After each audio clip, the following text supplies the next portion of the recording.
Complete counselling process step by step. और नई video में एक बहुत इंपॉर्टेंट वीडियो, इस वीडियो के अंदर मैं आपको बताने वाला हूँ आईसीआर का complete counselling process step by step कैसे होने वाला है। अगर ये वीडियो देख लोगे ना, आपको थोड़ा सा भी डाउट नहीं बचेगा। आपका पूरा काउंसलिंग प्रोसेस जितने भी डाउट होंगे ना, वो सब कुछ क्लियर हो जाएगा।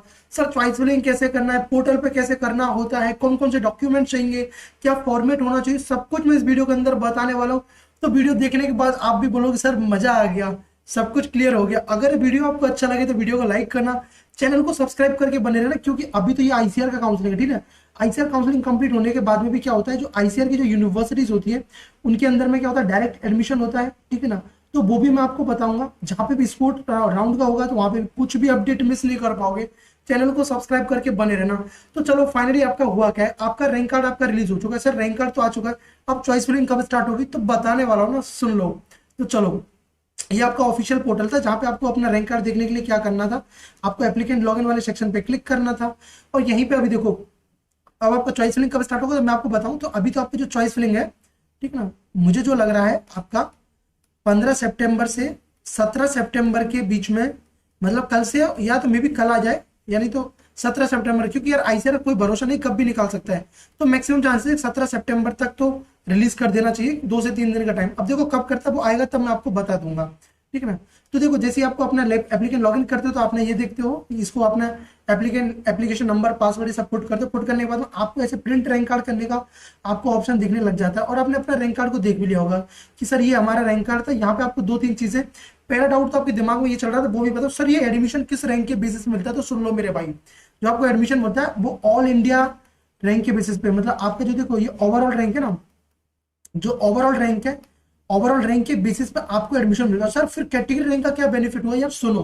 कैटेगरी रैंक का जैसे कि आप अगर आप कोई भी सपोज करो एससी कैटेगरी वालों, ठीक है ना, तो किस हर पर्टिकुलर कॉलेज के अंदर में एससी का भी सीट होता है। तो सोचो कि एससी का सीट्स है 3 सीट्स है, ठीक है ना, और 2 एससी वाले हैं तो उनका जो कैटेगरी रैंक है, एक का 140 है, ठीक है ना, एक को 142 है, एक का 145, ऐसे करके उनका कैटेगरी रैंक है। तो भाई पहले जो रिजर्व कैटेगरी सीट है ना, तो उनका ये रैंक देखा जाता है, ठीक है ना। लेकिन अगर आपको ओवरऑल एक जनरल आइडिया देना होता है रैंक का कि सर हमको मिलेगा नहीं मिलेगा एडमिशन, वो ओवरऑल रैंक से, तो देखो अब इसमें 3 लोग फाइट करेगा। तो जिनका कैटेगरी रैंक देखो ये जिनका कम है, इनको ये सीट मिल पाएगा, इसको नहीं मिलेगा। इस बेसिस पे आपको पता चल जाएगा। ये तो चलो मैंने आपको बता दिया, नॉर्मली आपके अंदर में डाउट चल रहा था सर ये तो हो गया, सर अब पैसा कितना पे करना पड़ेगा काउंसलिंग के लिए, सर पता नहीं चल रहा है। तो सुनो मेरे भाई, अभी क्या किया, आपका पास में आपका रैंक कार्ड आ चुका है। सर हमने रैंक कार्ड देख लिया है, बस अभी इंतजार है चॉइस फिलिंग का। तो देखो 2 से 3 दिन के अंदर में आपका चॉइस फिलिंग होगा, ठीक है। अब देखो सर चॉइस फिलिंग होगा तो ये तो पहले तो पैसा नहीं लिया था, अब पैसा कैसे लेगा यार। तो सुनो, आपका अभी आपको पैसा पे करना पड़ेगा। उस टाइम पे आप बहुत खुश हो रहे थे कि सर पहली बार ऐसा रजिस्ट्रेशन किया है कि जिस टाइम पे पैसा नहीं लिया, वरना सीयूटी की यूनिवर्सिटीज में कोई 1000 ले रहा है, सेंट्रल यूनिवर्सिटी ऑफ उड़ीसा के लिए किया था, हेमवती नंदन के लिए सब लोग पैसा ले रहे थे। लेकिन यहाँ क्या, तो देखो यहाँ पे भी आपको ऐसे ऑप्शन देखने को मिल जाएगा। देखो जैसे चॉइस फिलिंग स्टार्ट होगी उससे पहले आपको यहाँ पे ऐसे पे काउंसलिंग फी करने का ऑप्शन आ जाएगा, जिसमें आपको 500 रुपए पे करने होते हैं, ध्यान रखना 500 रुपए, जो कि नॉन रिफंडेबल फी है। आपके दिमाग में आएगा सर एक कॉलेज भरना है तब भी 500 पे करना है या मल्टीपल। भाई देखो तुम कितने भी कोर्सेज भरो, कितने भी कॉलेजेस भरो, आपको 500 रुपए लगेगा हर राउंड में, नहीं एक ही बार लगता है। जब आपका काउंसलिंग स्टार्ट होगा तो पहला चीज तो क्या होगा, रैंक कार्ड आ गया। रैंक कार्ड आने के बाद में क्या होगा, देखो रैंक कार्ड आने के बाद में आपका क्या होगा, रैंक कार्ड जिस दिन आया, ये रैंक कार्ड आ गया। अभी आपका देखो कुछ दिनों के अंदर में आपका जो काउंसलिंग का शेड्यूल आएगा, जिसके अंदर में कौन सा फर्स्ट राउंड कब होगा ये आएगा। देन उसके बाद में काउंसलिंग शेड्यूल, देन आपका आएगा सीट मैट्रिक्स। क्या सीट मैट्रिक्स है वो आपको देखने को मिलेगा, ये हो गया। तो जैसे आप अपना 500 रुपये वहां पे कर दोगे तब जाके आपको ये देखो फिल एंड मॉडिफाई चॉइसेस करके ऐसे ऑप्शन आएगा, यहाँ पे आपको चॉइस फिलिंग करना पड़ेगा। अब ये कब आएगा, मैं बोल रहा हूँ 2 से 3 दिन के अंदर में आपको पोर्टल पे देखने को मिल जाएगा। ये जो मैं दिखा रहा हूँ लास्ट ईयर जब 22 के अंदर में जब सेम पोर्टल था ना, तब का मैं आपको दिखा रहा हूँ, ऐसे आपको दिखता है। तो देखो आपको यहाँ पे ऐसे कोर्स सेलेक्ट करना होता है, न्यू एड कोर्सेज में यहाँ पे कोर्स सेलेक्ट करो, यहाँ पे यूनिवर्सिटी करो और यहाँ पे आपको बस फिल करते जाना है, ठीक ना। ऐसे करके आपको देखने को मिलेगा, ठीक है ना, ऐसे आपको यहाँ पे फिल करते जाना है। अब देखो पहली चीज, सर कितने कॉलेजेस भर सकते हैं, कितने यूनिवर्सिटीज भर सकते हैं, तो देखो वो सब बता रहा हूँ भाई। पहली चीज तो देखो ये सुन लो कि भाई जो आईसीआर के थ्रू आपको जो एडमिशन मिलता है ना, तो देखो जो सेंट्रल स्टेट एग्रीकल्चर यूनिवर्सिटीज होती हैं, जितनी भी उसमें सीट्स हैं, उनकी जो 20% सीट्स हैं वो आईसीआर के थ्रू फिल होती हैं, ठीक है ना। जो सेंट्रल एग्रीकल्चर यूनिवर्सिटीज हैं आपकी 3 सेंट्रल एग्रीकल्चर यूनिवर्सिटी, लेकिन जिनमें 100% सीट फिल होती है वो 2 ही हैं, आरपीसीएयू के अंदर में और आपका आरएलबीसीयू के अंदर में, ठीक है ना। इनके अंदर में 100% सीट्स आपकी फिल होती हैं, आईसीआर के थ्रू, जो सेंट्रल यूनिवर्सिटीज हैं आईसीआर के थ्रू 100% सीट्स, मतलब आईसीआर से 100% आपको एडमिशन यहाँ पे मिलेगा। एक है आपका डीम्ड यूनिवर्सिटी, अब डीयू दिल्ली यूनिवर्सिटी नहीं है, डीम्ड यूनिवर्सिटी, जैसे कि आपका एनडीआरआई करनाल हुआ, ठीक है ना, ये हुआ, तो इसके अंदर आपकी 100% सीट्स आईसीआर के थ्रू फिल होती हैं। ये हो गया। अब देखो कितने कोर्सेज के अंदर, ये देखो आपकी 3 सेंट्रल यूनिवर्सिटीज है, ये देखो इम्फाल के अंदर में, देखो इम्फाल के अंदर में 100% सीट्स आईसीआर है, इसमें देखो सेल्फ फाइनेंसिंग सीट्स में भी एडमिशन होता है। मणिपुर वालों के लिए भी वहां पे भी ये एडमिशन प्रोवाइड करते हैं, आईसीआर के थ्रू भी लेते हैं, तो 100% आईसीआर से इसमें फिल नहीं होती है। अब सर आपके दिमाग में सर ये भी आ रहा है कि हम कितने कॉलेजेस पुट कर सकते हैं, कितने कोर्सेज चॉइस लिंक के अंदर में पुट कर सकते हो, तो पहली चीज सुनो, देखो भाई आप सभी कोर्सेज को पुट कर सकते हो, ऑल कोर्सेज को पुट कर सकते हो, पहली चीज तो ऑल कोर्सेज को पुट कर सकते हो, बट सभी यूनिवर्सिटीज को पुट नहीं कर सकते। भाई ये गलती मत कर देना, इस चीज का ध्यान रख लेना। अगर आपको नहीं पता आपका रैंक, आपको कोई सब्जेक्ट ग्रुप पीसीबी था, ठीक है, आप पीसीबी था, आपको पता आप पूरी यूनिवर्सिटी डेरी टेक्नोलॉजी के लिए सभी यूनिवर्सिटीज के लिए एलिजिबल नहीं, कुछ यूनिवर्सिटी जैसे कि एनडीआरआई करनाल डेरी टेक से कर रहे हो उसके लिए एलिजिबल हो, ठीक है ना, ऐसे करके तो आप सब यूनिवर्सिटीज के लिए पुट नहीं कर सकते हो। भाई बहुत इंपॉर्टेंट है, आपको यूनिवर्सिटीज का एलिजिबिलिटी क्राइटेरिया जानना बहुत जरूरी है, वरना तो रिजेक्ट हो जाओगे, ठीक है ना, क्या हो जाओगे, रिजेक्ट हो जाओगे। तो इस चीज का ध्यान रखना है, सभी कोर्सेज को पुट कर सकते हो लेकिन सभी यूनिवर्सिटीज को पुट नहीं कर सकते हो जिसके लिए एलिजिबल है। तो अब देखो यहां से शुरू होता है हमारा पूरा प्रोसेस कि सर रैंक कार्ड हमने देख लिया है, रैंक कार्ड के बाद में आपका काउंसलिंग के लिए शेड्यूल आएगा, ठीक है ना, सर रैंक कार्ड आ गया, ये चॉइस लिंक का जिस दिन देखो काउंसलिंग शेड्यूल हुआ, ठीक है ना, और उस दिन आपका काउंसलिंग शेड्यूल हुआ, और चॉइस लिंक जिस दिन उसी दिन स्टार्ट होगा आपका, ठीक है ना, चॉइस लिंक आपका जिस दिन ये काउंसलिंग शेड्यूल वाला है, ये अपन चल रहे हैं कि होपफुली 16 से 17 सितंबर को ये अपडेट दे दे, अपन ये एक्सपेक्टेड मान रहे हैं बस, अब ये भी कोई कंफर्म नहीं है, ठीक है ना,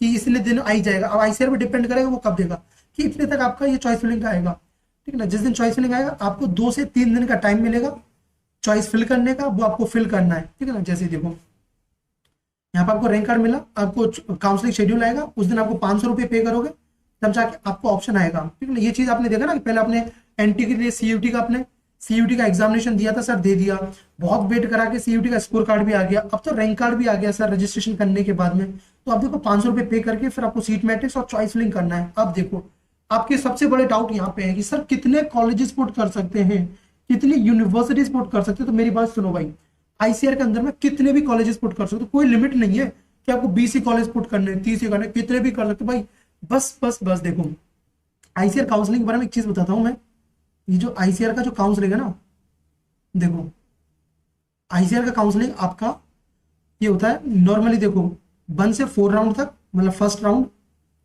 ठीक है ना, second round, third round and fourth round, ऐसे करके होता है राउंड वाइज 4 राउंड। ये जो काउंसलिंग होता है आपका 4 राउंड प्लस एक होता है मॉप अप राउंड, ठीक है ना, एक होता है मॉप अप राउंड होता है। सुनो, तो जब 4 राउंड में भी, अब देखो इसमें 4 राउंड में एक ही बार चॉइस फिलिंग करना होता है, तो ये मत सोच लेना सर अभी तो हम पहले राउंड में एग्रीकल्चर भर देते, नेक्स्ट में तो फिर हॉर्टिकल्चर ऐड कर देंगे, भाई नहीं मिलेगा मौका। 4 राउंड में एक ही बार चॉइस फिलिंग करना होता है, इसीलिए चॉइस फिलिंग इसमें इंपॉर्टेंट है कि कोई गलती मत करना जिससे कि आपको रिजेक्ट होना पड़ जाए या आपको फिर एडमिशन ना मिले। तो पहले अच्छे से सोच समझ के आपको चॉइस फिलिंग करना है। देखो कोई नो लिमिट, कोई भी लिमिट नहीं है, ठीक ना, कितनी भी यूनिवर्सिटीज पुट कर सकते हो, बस कोर्सेज को, वही कोर्सेज को आपको पुट करना है जिसके लिए एलिजिबल हो। मैंने बताया सभी कोर्सेज के लिए एलिजिबल हो, लेकिन सभी यूनिवर्सिटीज के लिए एलिजिबल नहीं हो। तो ऐसा नहीं कि आंख बंद करके सब कुछ भर दिया आपने, ठीक है ना, देख लेना आपकी एलिजिबिलिटी क्राइटेरिया, जो एलिजिबिलिटी वो डिसाइड होती है वो 12th सब्जेक्ट ग्रुप कॉम्बिनेशन के बेसिस पे डिसाइड होती है।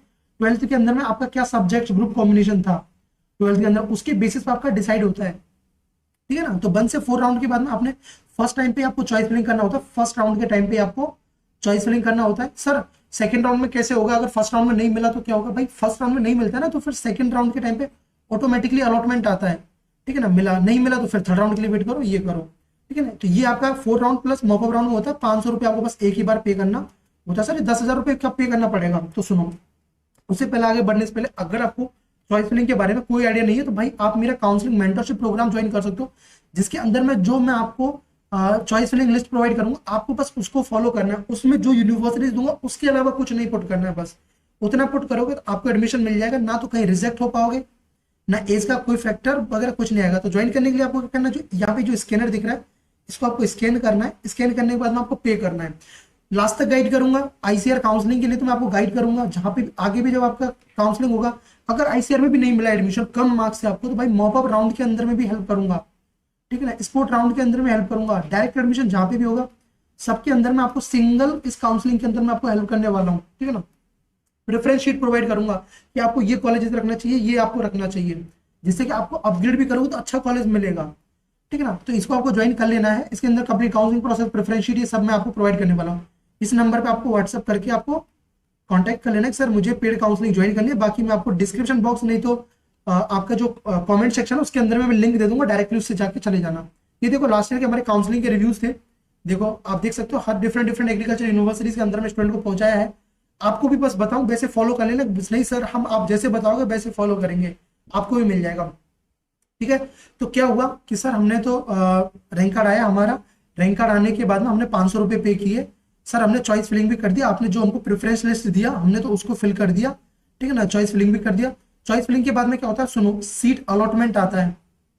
चॉइस फिलिंग के बाद में आता है सीट अलॉटमेंट आता है, मतलब आपको कोई पर्टिकुलर यूनिवर्सिटी आपको अलॉट हो गया, कोई यूनिवर्सिटी आपको अलॉट हो गया। अब होता क्या है, कोई यूनिवर्सिटी आपको अलॉट हुआ, अलॉट होने के बाद में क्या होता है, जिस दिन आपका अलॉटमेंट लेटर आता है वहां आपको अपलोड डॉक्यूमेंट्स अपलोड करने का एक ऑप्शन आता है कि सर आपको डॉक्यूमेंट्स अपलोड करने, सर अब कौन कौन से डॉक्यूमेंट चाहिए, सर चॉइस फिलिंग करेंगे जब उस टाइम पे डॉक्यूमेंट चाहिएगा क्या, नहीं भाई चॉइस फिलिंग के टाइम पे कोई भी डॉक्यूमेंट्स नहीं चाहिएगा, ठीक है ना। अब कब चाहिएगा तो सुन लो भाई, जब आपको सीट मिल जाता है तब आपको चाहिएगा। अब देखो पहला डॉक्यूमेंट चाहिएगा proof of date of birth, date of birth के प्रूफ में आपको 10th का मार्कशीट आपको देना होता है, जिसमें कि आपका डेट ऑफ बर्थ मेंशन होता है। तो 10th का मार्कशीट चाहिएगा, 10th और 12th का सर्टिफिकेट भी आपको चाहिए होता है, ठीक है ना, इस चीज का ध्यान रखना है। अब बोलोगे सर मेरे पास तो सर्टिफिकेट नहीं है, अलग से कोई मिला ही नहीं, तो भाई सुनो, जैसे कि मैं राजस्थान से बिलोंग करता हूँ तो हमारा क्या होता है, सुनो, जैसे हमारा क्या होता है यार, मार्कशीट कम सर्टिफिकेट होता है, मार्कशीट कम सर्टिफिकेट, मार्कशीट कम सर्टिफिकेट का मतलब होता है कि यही मार्कशीट है, यही सर्टिफिकेट है। तो 10th और 12th का आपको चाहिए होगा, जैसे आपने होगा ना कुछ में स्कूल लिविंग मतलब सीएलसी कम कंडक्ट सर्टिफिकेट, ठीक है ना, एसएलसी कम कंडक्ट सर्टिफिकेट, मतलब कि आपका जो स्कूल लिविंग सर्टिफिकेट है वही आपका कंडक्ट सर्टिफिकेट मतलब कैरेक्टर सर्टिफिकेट हो जाता है, ठीक है ना, ये चाहिएगा। आपको ट्रांसफर सर्टिफिकेट चाहिएगा, तो देखो भाई आपको स्कूल वाला चाहिएगा, मतलब अगर आप स्कूल का तो स्कूल में भी चल जाएगा, नहीं तो भाई आपको जो डॉक्यूमेंट्स लेना नहीं, या तो कॉलेज वाले दो सब कुछ। अगर आपने कहीं 12th के बाद में कहीं कॉलेज के अंदर में एडमिशन ले लिया था तो भाई आपको तो कॉलेज का सीएलसी देना है, कॉलेज का आपको बोलते कैरेक्टर सर्टिफिकेट देना है, और अगर वो माइग्रेशन देते हैं तो आपको वो देना है, ठीक ना, ये सब कॉलेज का देना है। अगर कॉलेज में नहीं एडमिशन लिया तो जो आपके स्कूल वाले वो सब आपको देना है। कब देना है, जब भाई आपको, अब सर ये इसका ना साइज क्या होना चाहिए, तो मैं आपको दिखा देता हूँ, देखो इसका फॉर्मेट का साइज देख लो, ये ऐसे अपलोड करने का ऑप्शन आता है आपके सामने, ये देख लो, आपका ये डॉक्यूमेंट्स का साइज होना चाहिए 100 KB से लेके 500 KB के बीच की साइज का होना चाहिए, देख लो। 10th का मार्कशीट हुआ, 10th का सर्टिफिकेट, 10th का सर्टिफिकेट, 10th का मार्क्स, 12th का सर्टिफिकेट, 12th का मार्क्स, ऐसे आपको अपलोड करना होता है फाइल करके, मैंडेटरी करके। ये देखो ऐसे जब आपको एडमिशन मिलता, अलॉटमेंट मिलता, तब मैं पूरा रोड मैप बता रहा हूँ आपको, जिससे समझ आ जाएगा, ठीक है ना। ये देखो ऐसे करके स्कूल लिविंग वाला हुआ, फिर आपको एडमिट कार्ड होता है। आप बोलो सर एडमिट कार्ड वो जो हमने साइन वाला था वही अपलोड करना है, कोई दूसरा भी चल जाएगा, तो सुनो आपके पास में कैसा भी हो सब चलेगा, ठीक है ना। ये देखो तो आपका यहाँ पे आपको आपका जो अभी अपना कोई डॉक्यूमेंट्स रहा तो नहीं इधर, ये देखो एडमिट कार्ड, भाई एडमिट कार्ड कोई भी हो आपका चल जाएगा ये आपको। देन उसके बाद में देखो आपका पासपोर्ट साइज का फोटोग्राफ आपको चाहिएगा, ये देखो आधार कार्ड आपको चाहिएगा, डोमिसाइल सर्टिफिकेट, भैया देखो डोमिसाइल को क्या बोलते हैं, हिंदी में बोलते हैं, आपको नहीं दिख रहा हो तो मैं आपको इससे लिख देता हूँ, देखो मूल निवास बोलते हैं। और भाई इसी को देखो, क्यों स्टूडेंट बहुत कंफ्यूज होते हैं यार इसको लेके, मैं आपको बता रहा हूँ, रेसिडेंशियल सर्टिफिकेट भी बोलते हैं इसको, रेसिडेंशियल सर्टिफिकेट भी आपके पास है तब चल जाएगा, ठीक है ना। पीआरसी भी बोलते हैं, परमानेंट रेसिडेंशियल सर्टिफिकेट, पीआरसी भी बोलते हैं इसको। सर और क्या बोलते हैं सर, हम तो एमपी वाले को क्या बोलते हैं, स्थानीय प्रमाण पत्र बोलते हैं, स्थानीय प्रमाण पत्र भी इसको बोलते हैं। अब एक और बोलते हैं कि सर मैं तो साउथ से बिलोंग करता हूं, तो वहां पे क्या बोलते हैं इसको, वहां पे बोलते हैं नेटिविटी सर्टिफिकेट, नेटिविटी सर्टिफिकेट आपको बोलते हैं। तो ये डोमिसाइल हो गया। कैरेक्टर सर्टिफिकेट देखो, चरित्र प्रमाण पत्र क्या बोलते हैं, चरित्र प्रमाण पत्र हिंदी के अंदर बोलते हैं, जो कि आपको लास्ट टाइम स्कूल से मिला हुआ होता है, ठीक है ना। ये देखो कैरेक्टर जो लास्ट अटेंडेड स्कूल वाला चाहिए होता है, जिसको बोलते हैं हिंदी के अंदर तो होता है चरित्र प्रमाण पत्र, चरित्र प्रमाण पत्र इसको हिंदी में बोलते हैं। दूसरा चीज देखो यार, अब बोलोगे सर मेरा तो ड्रॉप ईयर हो गया था, तो भाई देखो आपका जो स्कूल वाला लास्ट स्कूल का वो आईसीआर के अंदर में चल जाता है, फिर भी आप अपनी सेफ्टी के लिए पुलिस वाला बनवा सकते हो अगर मन है तो, नहीं तो भाई जो स्कूल वाला है देखो उन्होंने लिखा रहा लास्ट स्कूल या कॉलेज का जहां का भी है वो आपको चल जाता है, ठीक है ना। उसके बाद में सबसे इंपॉर्टेंट है भाई डोमिसाइल सर्टिफिकेट। कभी कभी क्या होगा ना, आपका जो कैरेक्टर सर्टिफिकेट आपको स्कूल वाले अलग से नहीं देंगे, आपका जो स्कूल लिविंग सर्टिफिकेट होगा, एसएलसी होगा, ठीक है ना, सॉरी स्कूल लिविंग सर्टिफिकेट होगा, उसी के अंदर मेंशन कर देंगे भाई हाँ तुम्हारा जो कैरेक्टर था स्कूल के अंदर में गुड था। अगर कैरेक्टर गुड था तभी मेंशन करेंगे, ठीक है ना। नहीं सर हमारे तो कहीं उसमें लिख रखा है आतंकवादी था, परेशान हो गए थे स्कूल वाले सर हमसे तो। हाँ तो सुनो, और आपको ना ये आईडी कार्ड भी चाहिएगा, मतलब आपका जो आधार कार्ड चाहिएगा। अब भाई सुनो बहुत इंपॉर्टेंट है, सुन लेना यार। और अभी तक यहाँ तक भी वीडियो देख रहे हो तो वीडियो को लाइक कर सकते हो, ठीक है, और चैनल को सब्सक्राइब करके बने रहो यार, आगे भी आपको हेल्प मिलता रहेगा। देखो सबसे पहले इंपॉर्टेंट ये देखो कि भाई जो आपको कास्ट सर्टिफिकेट चाहिए वो आपको सेंट्रल वाला चाहिएगा।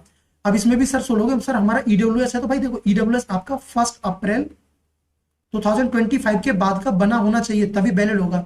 अब देखो ओबीसी वाला है आपका 6 मंथ तक का भी वैलिड हो जाता है, ठीक है ना। अगर आपने 1 अप्रैल 2024 से बाद का भी बनवाया हो ना तब भी चल जाए, घबराओ मत। अगर अपडेटेड है इसके बाद का तब तो और कोई बात नहीं।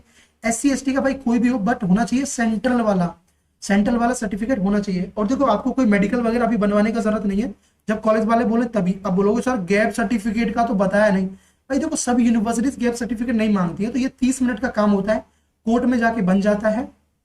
तो अभी इसको मत बनवाओ, जब यूनिवर्सिटी वाले अगर आपसे बोलते हैं तभी आपको करना है। तो देखो ऐसे ही आपका जब सीट अलॉटमेंट हो जाता है डॉक्यूमेंट्स आपको अपलोड करने होते हैं, मैंने आपको बता दिया डॉक्यूमेंट्स अपलोड करते हैं। सीट मिलने के बाद डॉक्यूमेंट्स अपलोड करते हैं, जब आपके डॉक्यूमेंट सक्सेसफुली वेरीफाई हो जाएंगे ना कि हाँ यार डॉक्यूमेंट, तब आपको सीट एक्सेप्टेंस फी पे करना होता है, जो कि होता है 10,000 रुपये आपको पे करना होता है।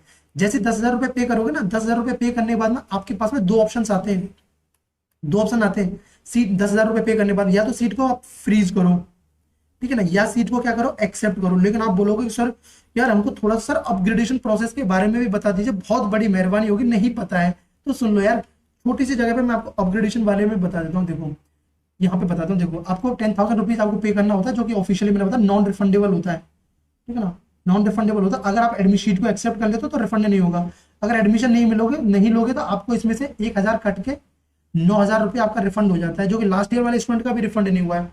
तो अगर कोई लास्ट ईयर वाला भी स्टूडेंट देख रहा है तो भाई आप जाके मेल ही करो उनको बस, और कोई सोल्यूशन भी नहीं है। अब देखो सुनो, वैसे रिफंड हो जाता है, इसका घबराओ मत, उनका भी लेट हुआ है किसी ना किसी रीजन से, बट रिफंड हो जाएगा, ठीक है ना। अब ये देखो अपग्रेडेशन प्रोसेस में क्या होता है कि आपको 5 कॉलेजेस मिल गए, 1 2 3 4 5, तो आपको क्या होता है जैसे 5th नंबर का कॉलेज मिल गया तो सर 6 7 8 हमने एक कॉलेज भरा, आपको 5th नंबर का कॉलेज मिल गया फर्स्ट राउंड के अंदर। कितनी बार अपग्रेड कर सकते हैं? फर्स्ट राउंड में, सेकंड राउंड में, थर्ड राउंड में, 3 बार आप अपग्रेड कर सकते हो। आपने पहले अपग्रेड किया, ऊपर से नीचे देखा जाता है सीट अलॉटमेंट के टाइम पे, आपको 5th नंबर का मिल गया। अगर जब 5th नंबर का मिल जाएगा ना तो नीचे वाले मिलने का कोई चांस नहीं रहेगा, तो इसलिए चॉइस लिंक पे ध्यान रखना, ठीक है ना। तो फिर जब आपको एडमिशन मिलेगा तो 1 से 4 में, सेकंड राउंड के टाइम पे आपको ये मिल गया 4th वाला। सर क्या होता है जैसे फर्स्ट राउंड के अंदर में आपको कोई कॉलेज मिला ये वाला, कोई एक्स कॉलेज मिला ये 22, अगर फर्स्ट राउंड के अंदर कोई एक्स कॉलेज मिलता है और सेकंड राउंड में आपको दूसरा कॉलेज ऊपर वाला कॉलेज मिल जाता है, मतलब 5th राउंड, पहले राउंड में तो आपको 5th नंबर कॉलेज मिला था, अपग्रेड करने पर आपको 4th वाला मिल जाता है, तो फिर आपके पास ये नहीं रहेगा। अगर आपको ये नहीं मिलता है तो फिर आपके पास में ये रहेगा, ऐसे करके होता है। अपग्रेड करोगे तो आपको हायर चॉइसेस मिलती है, ठीक है, ये आपको मैंने बता दिया, ये भी बता दिया मैंने। आगे चलते हैं, मैं सोच रहा हूँ हर एक चीज मैं आपको कवर कर दूं जिससे आपको समझ आ जाए। ऐसे अपग्रेडेशन प्रोसेस आपका होता है। ये देखो ये डॉक्यूमेंट्स आपको वेरिफिकेशन का मौका देता है, अगर कोई गलती करता है तो यूनिवर्सिटी दोबारा अपलोड करने का मौका देता है, 10,000 रुपये आपको पे करना होता है, ठीक है ना। देखो वेरीफाइंग ऑफिसर आपका वेरीफाई करता है, अगर वेरीफाई होता है तब आपके पास में ऑप्शन आता है, ठीक है ना, दोबारा उसका करने का। देखो अपग्रेड आपको होता है ना, अपग्रेड हमें second third and fourth upper choices लेने के लिए अपग्रेड करना होता है, बस ये सिंपल सी चीज यहाँ पे बताया हुआ है, ठीक है। बस देखो एलिजिबिलिटी क्राइटेरिया बहुत इंपॉर्टेंट है भाई, चॉइस फिलिंग के टाइम पे यही सबसे इंपॉर्टेंट चीज है। देखो 74 यूनिवर्सिटीज के अंदर पार्टिसिपेट करती है, तो देखो आपको सब्जेक्ट का ध्यान देना, जेंडर का ध्यान देना, अगर नहीं ध्यान दोगे ना तो भाई रिजेक्ट हो जाओगे, ठीक है ना। अब ये तो आप इस मूवमेंट पे बिल्कुल अफोर्ड नहीं करोगे कि सर हमको रिजेक्ट होना पड़े इस टाइम पे, ठीक है ना, तो इस चीज का ध्यान रखना है। ये हो गया अपग्रेडेशन वाला, हो गया, हमने बता दिया, ये सब हो गया। आपका अब क्या बचा, बस आपका लास्ट चीज बचा है, सुनो। तो आपका क्या होगा, आपने यहाँ पे आपने अपग्रेड और फ्रीज कर लिया, तो उसके बाद में होता है आपको 2 चीज आती है, एक आता है आपका allotment letter, provisional admission letter आता है, सॉरी प्रोविजनल एडमिशन लेटर आता है, ठीक है ना, ये सब आता है। तो आपको फिर वो पर्टिकुलर कॉलेज के अंदर में आपको फिजिकल रिपोर्टिंग के लिए जाना होता है, फिर फिजिकल रिपोर्टिंग के लिए आपको जाना होता है। सर फिजिकल रिपोर्टिंग के लिए जाना कब होगा सर, ये काउंसलिंग कब तक खत्म हो जाएगा, ये भी डाउट को क्लियर कर दीजिए। ये तो हम सोच रहे थे, आपने बताया नहीं, ठीक है ना। तो सुनो सुनो मेरे भाई, ये देखो फिजिकल रिपोर्टिंग के लिए आपको कब जाना होता है, तो सुनो, फिजिकल रिपोर्टिंग के लिए, तो रिपोर्टिंग के लिए बताओ, देखो डिपेंड करेगा कि आपको कौन सा यूनिवर्सिटी मिल रहा है। अगर आपको स्टेट एग्रीकल्चर यूनिवर्सिटी मिल रहा है तो आपको राउंड वाइज बुला लेंगे, ठीक है ना, राउंड वाइज वो आपको बुला लेंगे। अगर आपको सेंट्रल एग्रीकल्चर यूनिवर्सिटी मिलता है तो फिर आपका पूरा फोर्थ राउंड कंप्लीट होने के बाद में वो बुलाते हैं, ठीक है ना, फोर्थ राउंड कंप्लीट होने के बाद में बुलाते हैं। तो फिजिकल रिपोर्टिंग के टाइम पे भी आपको डॉक्यूमेंट्स लेके जाना होता है। वो सब डॉक्यूमेंट्स देखो अभी जो बताए वो तो चाहिए होते हैं, कुछ और एडिशनल जो आईसीआर के और पोर्टल पे आपको मिलते हैं वो भी लेके जाने होते हैं, वो मैं आपको बाद में बता दूंगा। फिजिकल रिपोर्टिंग जिस दिन फिजिकल रिपोर्टिंग के लिए जाओगे उसी दिन से आपकी क्लासेस, मतलब उसके कुछ दिनों से आपकी क्लासेस स्टार्ट हो जाती हैं, तो उसी दिन आपको जाना होता है। पहले एक बार ऑनलाइन में डॉक्यूमेंट्स अपलोड करना होता है और एक फिजिकली आपको दिखाना होता है, बस आपका ऐसे करके पूरा काउंसलिंग प्रोसेस होता है। तो बस अभी आपका चॉइस फिलिंग होगा, उसको अच्छे से करना। काउंसलिंग कब तक चलेगा, मुझे लग रहा है अभी आपका ये जो अभी लग रहा है 45 डेज के अंदर में, 30 to 45 डेज के अंदर में ये कंप्लीट करेंगे। तो आपको 2 मंथ्स का टाइम लगेगा कंप्लीट काउंसलिंग में, तो समझो 2 मंथ्स का पूरा काउंसलिंग, कंप्लीट काउंसलिंग के टाइम पे, मतलब पूरा कंप्लीट काउंसलिंग होने में 2 मंथ का टाइम लगेगा आपका। उसके बाद में आपका मॉपअप होता है, ठीक है ना, ऐसे जैसे फर्स्ट राउंड हुआ, देन सेकंड हुआ, देन थर्ड हुआ, देन फोर्थ हुआ, ये सब होगा। देन उसके बाद में अगर बैकेंड बचता है तब आपका मॉपअप राउंड होगा, ठीक है ना। सर एक चीज नहीं आ रहा सर, ये स्कॉलरशिप भी मिलता है क्या? हाँ भाई स्कॉलरशिप भी मिलता है आप लोगों को, ठीक है ना, वो मैं बता देता हूँ, मैं ऐड करना भूल गया था इसमें। देखो स्कॉलरशिप का किया था, देखो स्कॉलरशिप अगर आप यूजी वाले स्टूडेंट देख रहे हो ना, क्योंकि मुझे तो अभी यूजी वाले देख रहे हैं, या पीजी वालों का मैं बताऊँ तो भाई आपको जो स्कॉलरशिप मिलता है 3,000 रुपए पर मंथ मिलता है। सर क्या सभी कोर्सेज मिलता है? हाँ आपको सभी कोर्सेज के अंदर में स्कॉलरशिप मिलता है, एग्री, हॉर्टी, फॉरेस्ट्री, फिशरीज सबके अंदर में। ये देखो आपको पर मंथ भी, पर मंथ तो नहीं देते, एक सेमेस्टर खत्म होने के बाद, ये ईयर खत्म होने के बाद देते। इसका कंडीशन क्या है, आपको अपना स्टेट छोड़ के, अपना जो डोमिसाइल स्टेट है वो छोड़ के अदर स्टेट में एडमिशन लेना था, बस। इसका सबसे बड़ा और ये इंपॉर्टेंट कंडीशन यही है, ठीक है। आपकी फैमिली में क्या स्टेटस है डजेंट मैटर, और आपको अगर जनरल, ईडब्ल्यूएस, एससी एसटी से हो, जो सॉरी जनरल, ईडब्ल्यूएस और ओबीसी से हो तो आपको 7 सीजीपीए से अबव आपका परफॉर्मेंस होना चाहिए कॉलेज के अंदर में। एससी एसटी से हो तो 6.5 सीजीपीए से अबव होना चाहिए। पीजी वालों के लिए 5,000 रुपये मिलता है, और जेआरएफ है तो 12,640 रुपये आपको मिलेगा। तो ये मैंने सब कुछ बताया, बहुत अच्छे से आपको सब कुछ समझाया, पूरा काउंसलिंग प्रोसेस के बारे में समझाया। आई होप आपको समझ आया होगा। आगे जो भी चीज होंगी वो भी मैं आपको बता दूंगा, ठीक है ना। और बाकी आपको अभी काउंसलिंग करना है, चॉइस फिलिंग करना है, मैं अपन उम्मीद कर रहा हूँ कुछ ही टाइम में चॉइस फिलिंग आ जाएगी, ठीक है ना। और आपको कैसे करना वो तो मैंने बताया, कोई आइडिया नहीं तो मेरे मेंटरशिप प्रोग्राम ज्वाइन कर लेना, ठीक है ना। इसमें आपको कोई दिक्कत नहीं होने वाला है, जो चीज बताऊं वैसे फॉलो कर लेना, आपको एडमिशन मिल जाएगा। जो प्रेफरेंस शीट बताऊं बस उसको फॉलो करना है लास्ट तक, और जहां पे भी एडमिशन मिलेगा वहां पे भी मैं आपको कांटेक्ट कराऊंगा। देखो इनको भी एडमिशन दिलाया है, देख लो, ये देखो पूसा के अंदर आईजी के भी, MPPT, Assam agriculture university, YSR, और देखो आचार्य एनजी रंगा, ये देखो कितने सारी यूनिवर्सिटी सबके अंदर देख लो, इतने सारे स्टूडेंट को आप उनका सबका रिव्यू भी देख सकते हो। Thank you sir for your counselling, ठीक है ना, ये सब है। तो चलो मैंने बहुत अच्छे से आपको समझाने का कोशिश किया। आई होप आपको ये वीडियो अच्छा लगा होगा। अगर वीडियो अच्छा लगा हो तो लाइक कर देना, चैनल को सब्सक्राइब करके बने रहना आगे की अपडेट्स के लिए। तो bye bye, take care and keep smiling and stay connected with the study ethic.